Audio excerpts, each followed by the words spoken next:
Children, good morning. How are you all? Hope all are fine. Today we are going to see a lesson in science, that is lesson 3, adaptation in animals. Next, coming to desert animals. Animals which live in desert have adaptation which help them to survive both in the hot day and in cold nights. Example, camels, desert rabbits.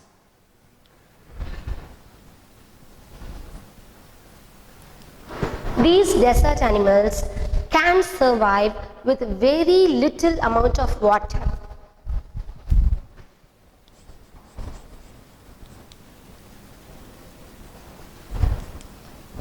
Next, we are going to see about the adaptation in desert animals. First adaptation is the desert animals have thick skin which help them to keep them safe from the hot day and the cold night. That is, first adaptation is skin will be thick.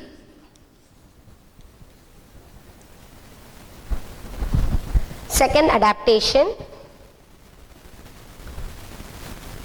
some animals like the desert rabbits, kangaroo rats, they go and hide in the burrow during the daytime because they want to survive in the heat, so they go in burrows. Third, coming to camels. Camels is otherwise known as the ship of the desert because it survives mostly in the desert regions. So it has some different kind of adaptation, that is, camels, they have 2 rows of eyelashes and bushy eyebrows.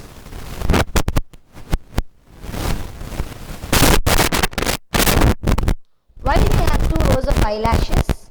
Because it mostly is residing in the desert region. There will be desert storms, so the wind will be blowing heavily. That time they have to protect their eyes. For that they have 2 rows of eyelashes and bushy eyebrows. Second one, they store the fat in their hump. Hump is nothing but an elevated area in the camel. It will be like this. I think you can remember. You imagine the camel's image, you know this is the hump. This is the area where they store fat. This fat will give them energy when there is no food. So they store fat in their hump. Adaptation. They can drink lot of water in a one go. Lot of water. Because camels, they travel in the desert for days together. That time they don't have water in all the places. For that, they store lot of water, and this water they will use when they are in the journey. And the fourth one is padded feet. Padded feet. Why do they have padded feet? They are walking in the mud. So they will sink inside the mud. In order to prevent that sinking in the mud, it have got padded feet. So these are the adaptations of terrestrial animals. Next, our topic is amphibians. Amphibians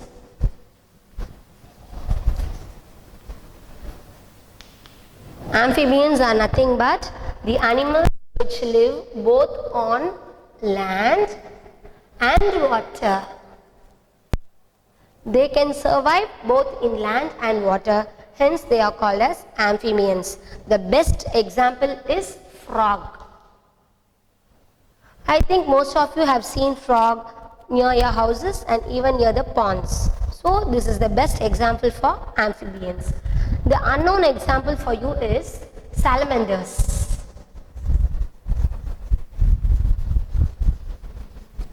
Salamanders are nothing but, it will be like a lizard, but it will be in various colors like black and yellow, black and orange.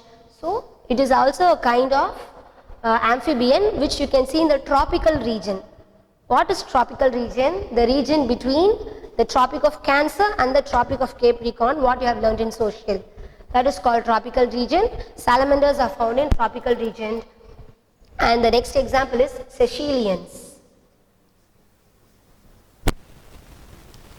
You may be new to this word Caecilians. Caecilians are like worm. It will be slender and long, and it will not have any bones, and it will not have any legs. So it will be going inside the mud, forming burrows. That is called Caecilians. They also come under this kind of amphibians. Next, coming to the adaptation in amphibians. First adaptation is they have long hind limbs and short forelimbs. Forelimbs in the sense they have short front legs and long hind legs, so that they can be very close to the ground and they are leaping. The hind limbs will help for them. That is short front legs and long back leg. Second adaptation is their breathing pattern.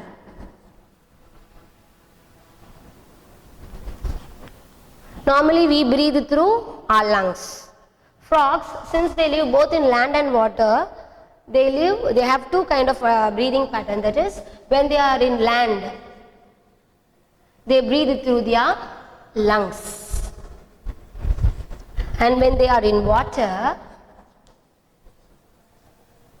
they breathe through their skin and gills. You may think, how can they breathe through their skin? Their skin will not be like human skin, it will be moist skin. Moist in the sense it will be little watery and it will be shining, which helps, it will have some pores in the skin, and that kind of breathing is called cutaneous breathing. This term is new to you. Please listen. Cutaneous breathing means breathing through the skin. Breathing through the skin is called cutaneous breathing. So you have to remember this term. Breathing through the skin is called cutaneous breathing. And the third one is their webbed feet. Webbed feet, they have to move in water, so it is called as webbed feet. The fourth one is eyelids. Normally we human beings have two eyelids, upper eyelid and lower eyelid. Since the amphibians reside even in water, they have the third eyelid, that is a transparent eyelid. The third eyelid is a transparent eyelid, and that is called nictitating membrane. What is it called? The third eyelid which the frogs have or which amphibians have is called nictitating membrane.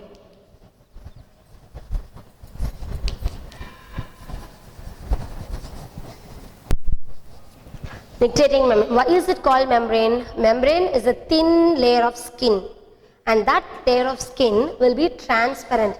Transparent means it will be like a glass, so that when they are in water they can open the eyes and they can swim.